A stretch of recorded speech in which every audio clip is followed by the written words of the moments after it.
yang pegang hidupku, yang buka jalan bagiku.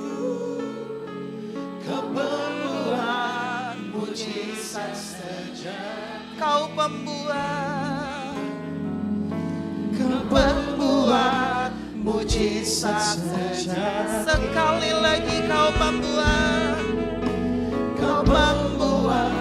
mujizat sejati.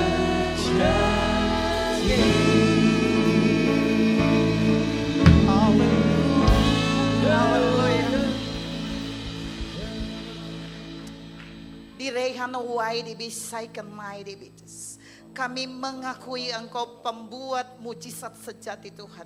Terima kasih buat hadirat-Mu saat ini. Terima kasih buat apa yang Kau lakukan bagi kami saat ini. Kami siap masuk dalam firman-Mu. Buat firman-Mu berbicara bagi kami. Buat firman-Mu mengajar kami. Buat firman-Mu menegur kami. Tapi buat firman-Mu juga memberikan terobosan dan memberkati kami saat ini. Pengurapan dari Allah yang Maha Tinggi turun memenuhi setiap kami. Karena pengurapan ini akan mengajar kami tentang segala sesuatu yang Bapak sampaikan saat ini bagi kami. Kami memilih seperti Maria. Duduk di kaki-Mu Yesus mendengarkan suara-Mu. Supaya kami dapat mengambil yang terbaik yang tidak akan pernah diambil daripada kami. Komunikasikan firman ini dengan bahasa yang sederhana melalui hamba-Mu Roh Kudus. Agar ketika firman dilepaskan, firman ini akan tertanam, berakar, bertumbuh dan berbuah 100 kali lipat. Hanya bagi kemuliaan-Mu Tuhan Yesus. Berkaryalah Roh Kudus, kami siap menikmati firman-Mu. Dalam nama Yesus semua kita yang siap mendengarkan firman Allah bersama saya berkata, amin. Saudara dipersilakan duduk.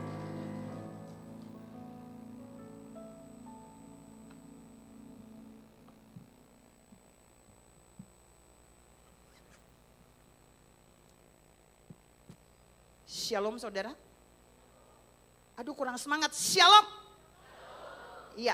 Oke, mari sama-sama kita akan membaca firman Tuhan yang terambil dalam 1 Korintus 10. 1 Korintus 10 kita akan baca satu ayat saja. Yaitu kita akan baca di ayat yang ke-13. Dalam hitungan yang ketiga kita akan sama-sama membacanya. Saudara sudah menemukan, katakan bagi saya amin. Ya, 1 Korintus 10 ayat yang ke-13, 1, 2, 3, ya. Pencobaan-pencobaan yang kamu alami ialah pencobaan-pencobaan biasa yang tidak melebihi kekuatan manusia. Sebab Allah setia dan karena itu Ia tidak akan membiarkan kamu dicobai melampaui kekuatanmu. Pada waktu kamu dicobai, Ia akan memberikan kepadamu jalan keluar sehingga kamu dapat menanggungnya. Demikianlah firman Tuhan. Yang berbahagia adalah kita yang mendengarkan firman Tuhan. Tetapi kata firman Tuhan, lebih berbahagia adalah kita yang mendengarkan firman Tuhan dan yang memeliharanya. Gereja saudara mengangkat tema melalui gembala tentang keuangan untuk hari ini ya. Dan ayat ini saya percaya sudah familiar buat saudara. Tapi Tuhan mau bawa saudara hari ini dengan versi yang baru. Saya mau bawa saudara dalam 4 poin, tapi tema khotbah saya hari ini saya beri judul Problem and Solution. Jadi ada masalah tapi juga ada solusi. Ada persoalan tapi juga ada solusi. Pertanyaannya, saudara punya masalah, saudara tahu nggak solusinya? Ada banyak orang punya masalah, dia mengambil solusi sendiri. Dia buat solusi sendiri dan kemudian masalah itu akan berlarut-larut. Tapi hari ini saudara akan lihat bagaimana masalah itu datang dan kemudian solusi itu juga datang bersama dengan masalah. Saya mau bahas dulu sebelum saya masuk di 4 poin pada saat ini. Ayat yang tadi kita baca itu makna aslinya begini. Jadi setiap ujian, setiap persoalan, masalah yang saudara dan saya alami, Tuhan bilang itu biasa. Kenapa biasa? Karena waktu ujian masalah itu datang, ayat terjemahan aslinya bilang gini, itu barengan dengan solusinya. Hanya kita nggak lihat solusinya, kita hanya lihat masalahnya. Paham ya? Dan saya mau bawa saudara dalam 4 bukti bagaimana masalah itu datang. Ini berhubungan dengan keuangan semua. Masalah itu datang dan solusi itu juga datang. Kita mau lihat yang pertama. Yang pertama kita mau lihat di dalam Injil Yohanes 6. Ayat 1 sampai 12, saudara tidak usah buka, saudara perhatikan. Itu tentang Yesus memberi makan 5.000 orang. Saudara juga sudah familiar. Dan tiba-tiba Yesus bilang gini, kita harus membeli roti. Kalau saudara baca baik-baik, di sana Yesus menekankan membeli roti. Pakai apa saudara membeli roti? Uang. Lalu salah satu murid bilang gini, uang sebanyak 200 dinar tidak akan cukup. Masalah yang dialami di sini bukan saja rotinya tidak cukup, tapi uang jika ada 200 dinar itu pun gak cukup. Jadi di sini masalah keuangan di dalam pelayanan Yesus. Karena itu ketika saudara dan saya ada di dalam satu pelayanan, kalau ada masalah keuangan itu biasa aja. Tapi mari kita lihat solusinya mana. Andreas dan Filipus itu melihat solusinya di uang. 200 dinar enggak mungkin cukup. Filipus melihat pada jumlah roti yang tersedia. Kalau cuma 5 roti ini enggak akan mungkin. Ngapain? Tapi solusinya ada pada Yesus. Alkitab bilang Yesus mengambil 5 roti. Di tempat yang sama, saya mau ngasih tahu, di tempat yang sama bermasalah, di situ ada solusinya. Benar? Yesus nggak pergi dari tempat itu lalu Yesus pergi ke tempat lain baru dia angkat roti. No. Tapi Alkitab bilang dia mengangkat roti, dia mengucap syukur, lalu kemudian dia menyuruh membagi-bagikan. Mana solusinya sih? Solusi yang pertama, Yesus tahu mujizat atau solusi itu ada di tempat masalah itu. Sampai sini saudara paham? Terkadang waktu saudara dan saya punya masalah, solusinya ada di tempat yang sama. Halo? Halo?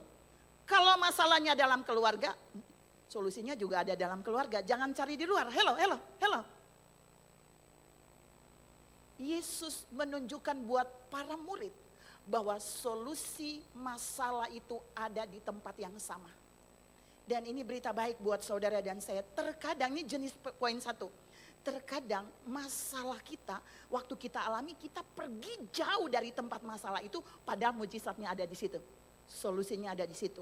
Waktu Yesus mengangkatnya kepada Bapa dan dia menyuruh para murid memecah-mecahkannya, maka roti itu bisa memberi makan 5.000 orang laki-laki, belum termasuk perempuan dan anak-anak. Dan masih sisa 12 bakul. Solusinya ada. Oke? Solusinya juga ada, bersamaan masalah juga ada. Karena itu waktu saudara dan saya punya masalah, mari kita peka. Mari kita belajar dari Yesus. Dia terkonek dengan surga. Saya ulangi, mujizat ini, solusi ini datang bukan saja di tempat yang sama masalah terjadi. Tapi Yesus memilih terkonek dengan surga. Terkonek dengan Bapa. Ini poin pertama. Terkadang masalah saudara lama terjawab karena saudara terkonek dengan manusia terlalu banyak sambil tidak pernah terkoneksi dengan Tuhan. Oke? Bahkan alternatif kedua, jawaban mujizatnya di situ, solusinya di situ, saudara keliling di luar. Oke? Kita pindah pada poin yang kedua. Pada poin yang kedua, masalah di dalam hutang piutang. Dalam 2 Raja-Raja 4 ayat 1 sampai 7. Hello, masih ada yang dengar saya? Dalam 2 Raja-Raja 4 ayat 1 sampai 7 itu janda yang punya hutang. Janda yang dia sudah siap anaknya mau dibawa oleh penagih hutang. Alkitab bilang gini, dia kemudian pergi ke Nabi Elisa. Nah ini beda dari poin 1. Jadi janda ini harus keluar dulu dari tempat masalahnya. Tapi bukan solusinya di luar. Dia pergi, dia mendapat clue dari Nabi Elisa yang terkonek dengan Tuhan. Kalau tadi Yesus terkonek dengan Bapa, dapat solusi. Ini dia pergi kepada Elisa. Elisa menyampaikan apa yang kamu punya dan seterusnya. Dan ada arahannya. Kamu pulang, kamu masuk ke kamar, kamu kumpulkan bejana, kamu tuang minyak dan seterusnya. Ini bukan yang mau saya bahas saudara. Tapi saudara percaya enggak, di poin ini janda ini menemukan solusi itu ada juga di dalam rumahnya. Benar? Minyaknya ada di mana? Hello? Minyak yang Elisa suruh harus tuang ke dalam bejana-bejana ada di mana? Di dalam rumahnya. Bahkan harus masuk ke dalam kamar. Dan minyaknya enggak ada, dia enggak minta di luar, dia hanya minta bejananya doang. Jadi minyaknya ada di dalam rumahnya. Bahan dasar untuk mengalami solusi dari masalahnya ada di dalam rumahnya. Gak perlu cari di luar. Dia hanya butuh arahan bagaimana dia melakukan sesuatu dengan apa yang ada di dalam rumahnya. Janda ini punya masalah keuangan. Kalau yang pertama masalah uang untuk beli roti yang banyak gak bisa. Kalau ini masalah uang untuk dia membayar hutang. Kalau di dalam masalah saudara dan saya percaya saudara pasti cari uang, benar gak? Benar? Cari uang ya, tapi mari kita lihat Alkitab punya solusi. Jadi sebenarnya Elisa sedang menjelaskan melalui firman ini buat kita. Janda ini gak boleh diam. Janda ini gak boleh nganggur. Janda ini gak boleh masa bodoh tunggu mujizat datang. Tunggu solusi datang. Tapi janda ini harus action. Harus bekerja. Bekerja ngapain? Dia kumpulin bejana. Dia masukkan ke dalam kamar. Kemudian dia kucur minyak seterusnya dengan anak-anaknya. Dan bukan saja di situ saudara. Ini kuncinya yang mau saya bilang. Solusi untuk janda ini mengalami mujizat dari masalahnya adalah dia berdagang. Hello, katakan berdagang. Dagang apa dong? Dagang apa? Iya, dagang. Jadi Elisa sedang bilang buat dia, kamu oke, udah masukkan di dalam bejana, tapi kamu harus jual. Kamu harus dagang minyak itu. Percayakah saudara? Terkadang waktu saudara mengalami kesulitan keuangan, Allah punya solusi. Dagang. Janda itu latihan dagang enggak? No. Tapi Alkitab bilang, waktu dia menjual minyak itu, dia bisa melunasi semua hutang suaminya. Plus sisanya masih ada dia hidup dan anak-anaknya tanpa hutang. Saudara lihat, solusinya ada di dalam rumah janda itu. Janda itu enggak tahu awalnya. Tapi bagian yang lain, janda itu tidak boleh diam. Janda itu harus action, janda itu harus berdagang.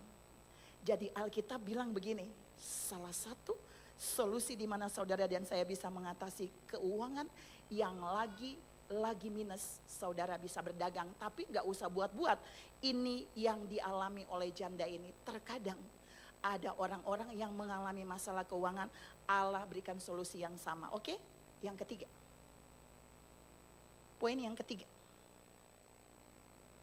Masalah di dalam bait Allah.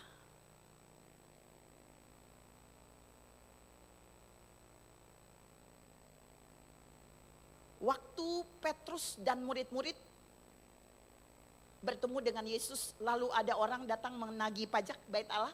Saudara tahu cerita itu? Hello? Kok saudara bengong sih? Saudara tahu? Lalu Yesus bilang kepada Petrus, kita bayar pajak enggak Petrus? Petrus bilang harusnya enggak sih. Tapi Yesus bilang, supaya kita jangan menjadi batu sandungan. Supaya gereja tidak menjadi batu sandungan. Supaya eklesia gereja yang hidup tidak menjadi batu sandungan. Supaya orang-orang yang berbisnis tidak menjadi batu sandungan. Bayar pajak. Bayar pajak. Dan solusinya ada di mana? Solusinya bukan ada di tempat di mana Yesus dan murid-murid ngomong.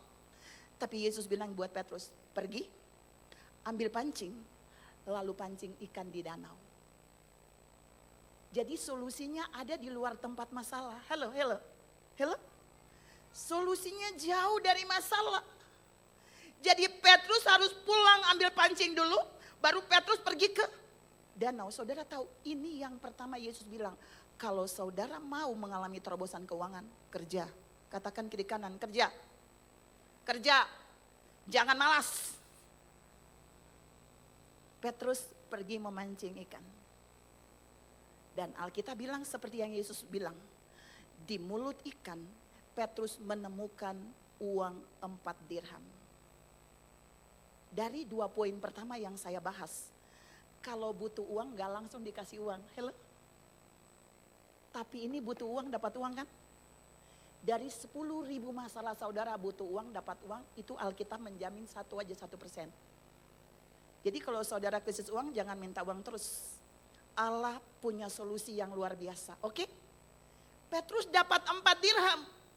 Lalu Petrus membayar 2 dirham untuk bait Allah, pajak bait Allah, 2 dirham lagi, ini sudah sering saya bilang di mana-mana. 1 dirhamnya buat Yesus, 1 dirhamnya buat Petrus. Bagi-bagi hasil. Tapi kemudian Yesus bilang buat Petrus, kalau saya lihat terjemahan yang lain lebih keren. Petrus, kan kamu yang pergi mancing.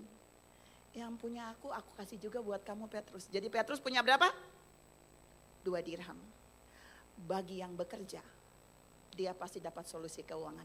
Halo? Yang mau bekerja, yang gak malas. Bukan saja Petrus taat pada apa yang Yesus katakan, tapi Petrus mau bekerja. Petrus mau bekerja. Petrus mau bekerja. Dan solusi itu ada di tempat pekerjaan Petrus. Solusi itu ada di danau. Waktu dia menangkap ikan dan dia dapat ikan yang di dalamnya uang 4 dirham. Di situ dia dapat solusi keuangannya. Terkadang waktu saudara dan saya mengalami masalah, ya di dalam bait Allah, ada orang-orang yang bekerja di sini. Terkadang masalah bait Allah itu ditaruh di dalam saudara dan saya. Supaya saudara menjadi Petrus rohani bagi gereja. Halo, jangan kikir. Bekerja, dapat uang dan bawa di gereja. Itu yang dia alami oleh Petrus. Solusinya ada di antara orang-orang yang Tuhan percayakan. Ini poin yang ketiga dan kita masuk di poin yang terakhir, poin keempat.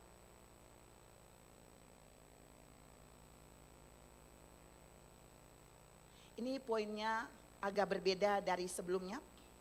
Saya mau bawa saudara, kalau setiap masalah di ayat yang tadi 1 Korintus 10 ayat 13, masalah itu datang berbarengan, itu terjemahannya, dengan solusinya. Tapi saya mau bawa saudara di dalam Kejadian 47, gak usah buka, saudara catat aja, ayat 13 sampai 26. Ini paling unik di dalam Alkitab dan ini mau saya share buat saudara paling terakhir, menjadi inti pamungkas dari tema khotbah saya hari ini. Saudara tahu, itu Yusuf. Jadi masalahnya belum datang. Tapi dia udah tahu masalahnya akan datang. Tahu dari mana sih? Dari mimpi. Dari mimpi Firaun bahwa akan terjadi 7 tahun kelaparan. Tapi terjadi dulu 7 tahun kelimpahan, benar ya? Lalu Yusuf mulai, ini di ayat ini kalau saudara baca baik-baik, di Kejadian 47, Yusuf mengumpulkan seluruh uang di tanah Mesir. Masa sih Bu? Kejadian 47 ayat 13. Coba munculkan sedikit ayat ini.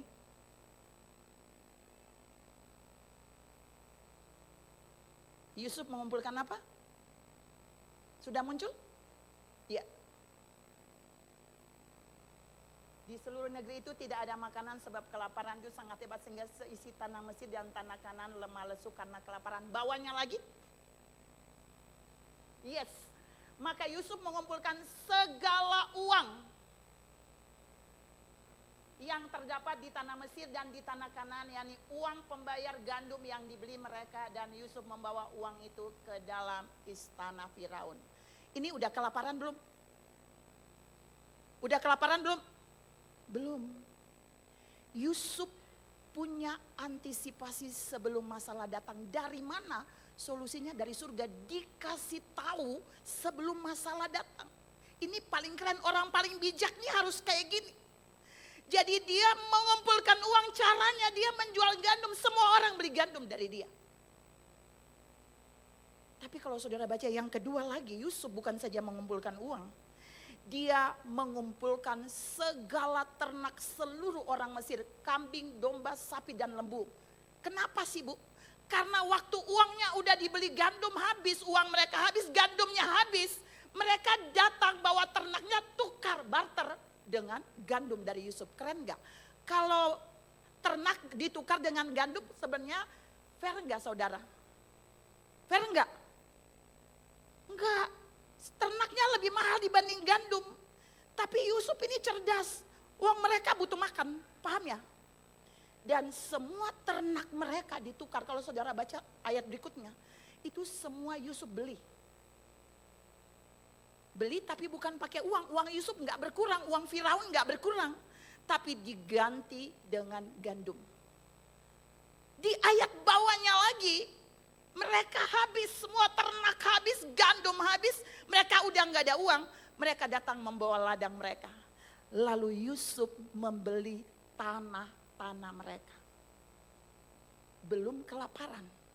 Ini keren banget. Dan paling terakhir, mau saya tutup. Mereka udah jual ladang, mereka udah gak bisa makan kan saudara? Oke? Padahal belum terjadi musim kekeringan. Itu baru 7 tahun kelimpahan. Yusuf kemudian memberikan mereka benih. Mereka dibeli oleh Yusuf. Lalu mereka bekerja di ladang mereka sendiri yang tadi Yusuf beli. Lalu hasilnya Yusuf bilang 20% kamu setor ke sini biar aku kasih kepada Firaun.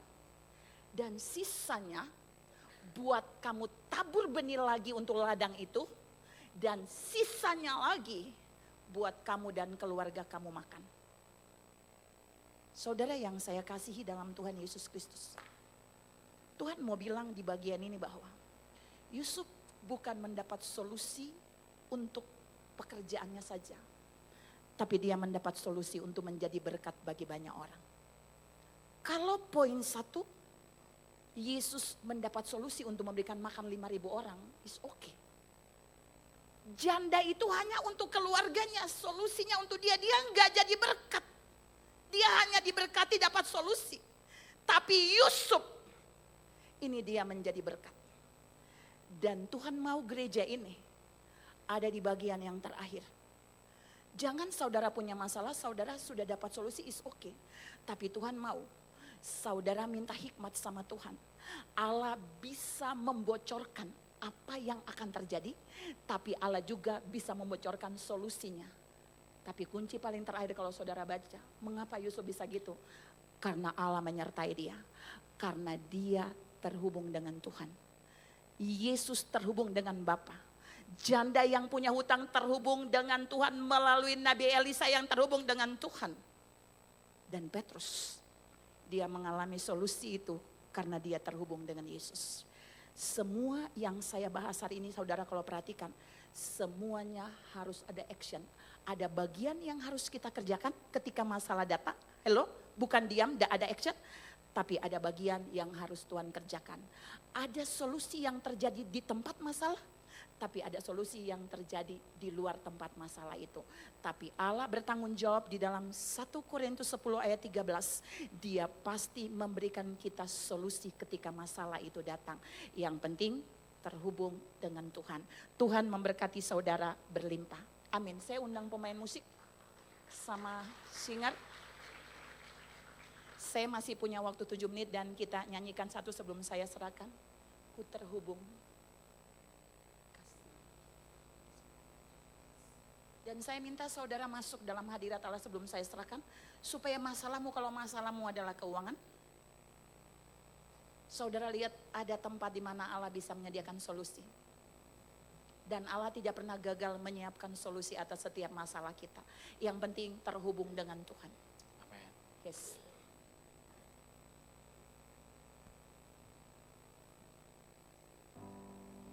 Kasih-Mu layakan seluruh hidupku,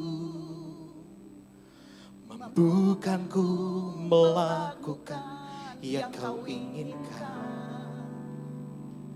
Tak bisa ku terlepas, kau menggenggam tanganku, ingin lebih mengenal pribadimu. Sekali lagi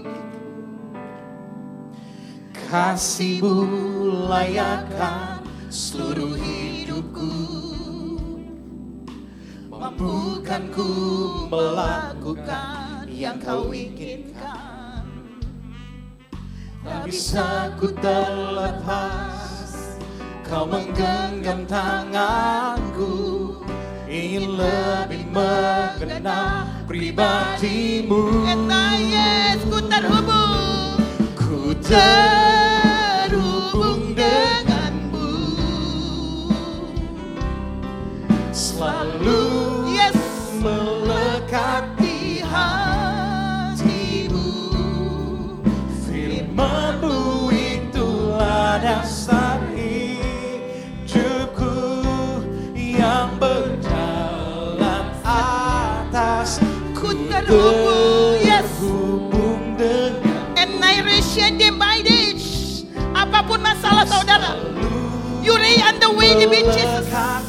Boleh bekerja, boleh berespon, tapi harus terhubung dengan Tuhan. In every Jesus. Yes. hidupku yang berjalan atas. Katakan dari hatimu, ku terhubung. In every way Jesus. Lihat masalah mereka Bapa. Iwidi vision died.